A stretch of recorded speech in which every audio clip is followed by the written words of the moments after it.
Welcome to the slop farm. Enjoy the video. You start by choosing the right thread. Stranded cotton or pearl makes a big difference. Color fastness prevents bleeding. Once chosen, place the spool on the spindle so it spins freely. Wind a test onto a bobbin or cone to about 3/4 full because overfilling causes tangles. Make sure the tail is secured under a clip. Attach and tighten the winder to your table.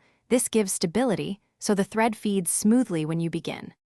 Now thread the line through the tension guides and any discs, because consistent tension prevents looping and breakage. Hold the thread lightly with one finger to feel slack. This is crucial. Begin winding at a low speed.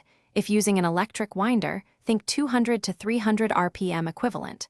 Once layers look even and there's no wobble, increase speed slowly. Move the guide to shape the density of wraps. Even. Layered winding reduced. To finish, stop the winder and cut the thread, leaving a short tail. Secure it with tape or tuck it into the bobbin hole so it won't unwind.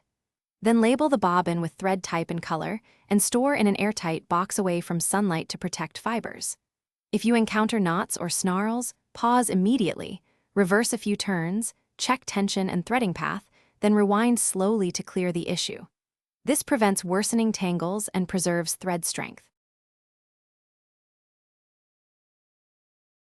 Thanks for watching. Consider subscribing if we helped you today.